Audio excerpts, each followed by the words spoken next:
Yeah, you already know what it is. Your host, Paul Frank, reporting for DJYTV. Brrr, we gonna get right into it. First of all, shout out to all the subscribers, all the followers, all the people that have been commenting, whether it's good or bad. Please, feedback is welcome. Let's talk about it. So, I want to bring y'all to the table today. A couple of things, so we're gonna get right into it. And one of the first things that I want to talk about is R.A. the Rugged Man dropped a remix for WAP, which is really funny and in your face with the bars, the lyrics, the style. If you're not familiar with R.A. the Rugged Man, he's an East Coast rapper from New York. Very talented, very skilled individual. Has been working in the game for years now. He puts in a lot of time into his bars. He's worked with B.I.G., Chino XL, Tech Nine, a bunch of people that are dope. I suggest you go check him out. Check out this new WAP remix because it's in your face. He's obviously tackling the subject at hand. It's very funny, but at the same time, there's a lot of stuff in there that is very hard hitting with the facts. And that's what we about here in my segment. I like to bring you new music that you might not know about from spitters, MCs, and you know, some of the stuff that I think that goes over people's heads sometimes. So my job here, shout out to DJ Y Jr. for putting me on, is to bring you this kind of stuff every segment that you see me in. I'm gonna try to share some new music.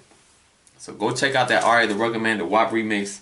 He was definitely clowning and also hitting you with the bars. So go check that out. Since we on the subject of spitters, recently I found a video with Cameron where he's on the block chilling with his folks and he busted a freestyle that was ill. His friend was kind of testing the waters a little bit to see if he still had it in him.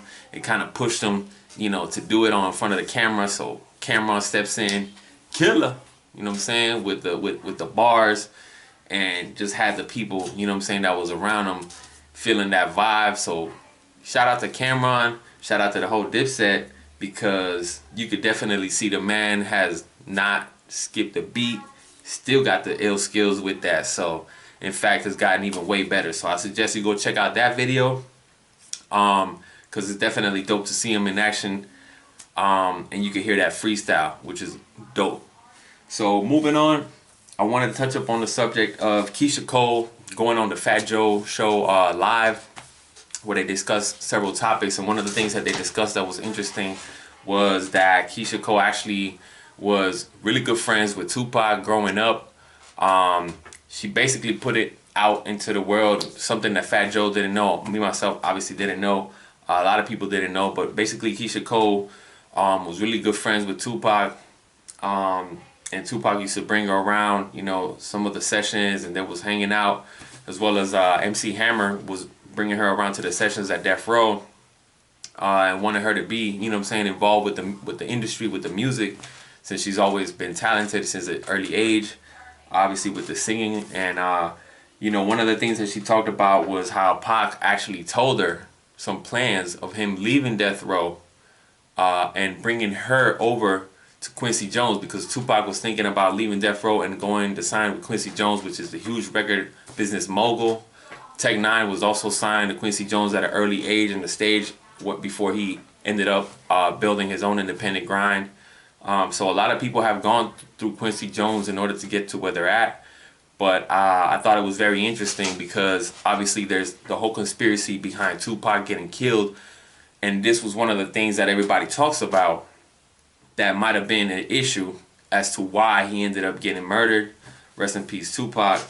And you know what I'm saying, rest in peace, Biggie, while we on the subject. But by the way, you know, it's very interesting that she said that Tupac was planning on taking her as well to Quincy Jones, because he said that that was no place for kids.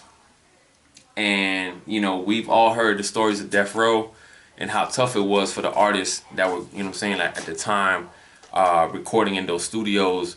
I've seen the Death Row documentaries myself, and there's, you know, footage of Nate Dogg saying that, yeah, you know, it was tough going in there. People were strapped up, people were getting yoked up, slapped around, and you definitely had to have, you know what I'm saying, a certain kind of mind state to endure that.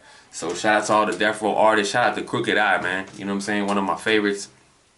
Shout out to the whole circle of bosses, the Horseshoe Gang. I know you see the COB on the wall right there.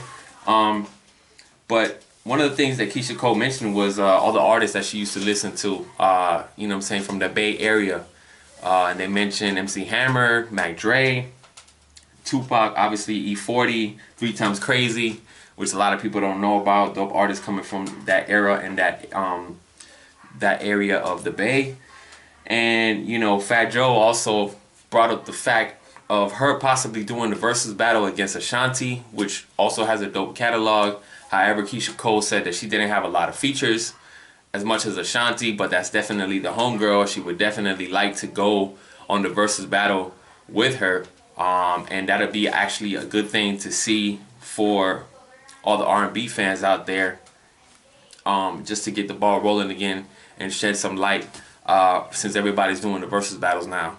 You know what I'm saying? I thought that was very interesting. I would definitely like to see that.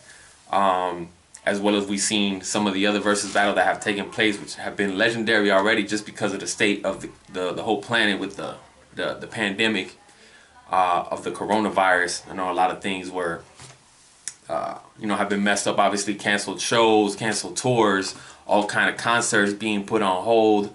Obviously, the artists can't move around as before, so, you know, Instagram and all these platforms have been the go-to in times like these, which, you know, I really would like to see some of my favorites take advantage of this platform so the people that can't get there, you know, normally now would have access to see this. And also artists that are on the grind, like myself and other artists involved, can actually have a chance at maybe using this platform to evolve, you know what I'm saying, and grow in the industry. So shout out to everybody on the grind. The next topic that I wanted to bring to the table was actually Lil Wayne on the Young Money Radio recently released a clip of 50 Cent, the interview he had with 50 Cent, and there was a short segment where he talked about Pop Smoke, so rest in peace Pop Smoke. I got into Pop Smoke a little bit later, around the time where he passed, and, you know, gave his music a chance and realized that he actually does sound a lot like 50 to me. That's my personal opinion. You guys can hit the comments, tell me what you think about everything we've discussed. If you're new, please subscribe and hit the bell for the notification. But Lil Wayne was asking 50 a couple of questions, but basically 50 was talking about the first time he met Pop Smoke. And it was a funny story because actually when, you know, it was time for him to show up to the meeting, Pop Smoke showed up late, and his excuse for being late was that he was out shopping. And that immediately resonated with 50 because apparently 50, you know, felt and has done similar things that Pop Smoke has done. And, you know, 50 approached Pop Smoke about, hey, why are you late? Oh, I was out shopping. And as 50 is starting to give him that speech and starts talking to him, he realizes that Pop Smoke is going in his phone. And he asked him, like, what are you doing with that phone? And he basically said, hey, you know, he realized, 50 realized then that Pop Smoke was writing everything that 50 was saying down in his phone. So as a memo, you know, in order to keep that memory and to be more like him. And 50 said he was actually super excited to meet him, and it gave him chills in a way because he was just like him. It was kind of seeing himself in the mirror. So he was kind of trying to school him as to how to move in the industry and maneuver, you know what I'm saying, like when he first met him. So it's really interesting to hear that story because when you see Pop Smoke in the videos and when you hear him flowing, you can kind of see a lot of 50 Cent in there. You know what I'm saying? And you really get a feel for what lane he would have taken if he was still around with us today. So definitely something to keep your eyes on. Check that little clip out with Lil Wayne on Young Money Radio, and I will bring you more news if I get any more of this interview going. And there's another actual thing that I wanted to talk to you about. So I got word that King Jammer, Soulja Boy from Mo Thug, the original Soulja Boy that we love. I'm not talking about the other Soulja Boy that makes dance music, but Mo Thug Soulja Boy, King Jammer, will be going live on Facebook today at 6 p.m. Eastern Time. So if you guys want to check that out, I'm eager to see what he will talk about. He said he will be discussing some new music that's dropping. I know that he's on the grind, working. He has a lot of videos out that are current. He has a new album that was released recently that's very dope. So the man still got a lot of energy, got a lot of material that he's putting out there. So I just want to let you guys know to be aware of that. I'm definitely going to be tuning in, and I'll give you the news that comes out of that, and whatever he talks about, I will relay back to the fans out there. because I know that we got a lot of Mo Thug and Bone Thug fans, as far as also Midwest music and West Coast music, East Coast. We're gonna bring you everything, keep you up to date. So I'm looking forward to this live. I'm gonna be joining myself, so look out for me if you decide to join. And we're gonna keep you posted. We're gonna keep hitting you with these videos.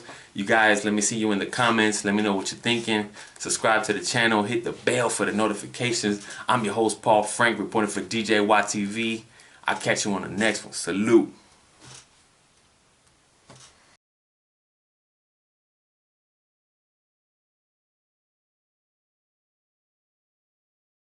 Salute to all the real niggas that did it before me. Real niggas show me how to go boldly, lonely, champion, chasing the trophy, though we still run for the police, low key, trying to make moves for the no sleep, no sleep. Y'all made it easy for me to come out of the gutter, the struggle was so deep.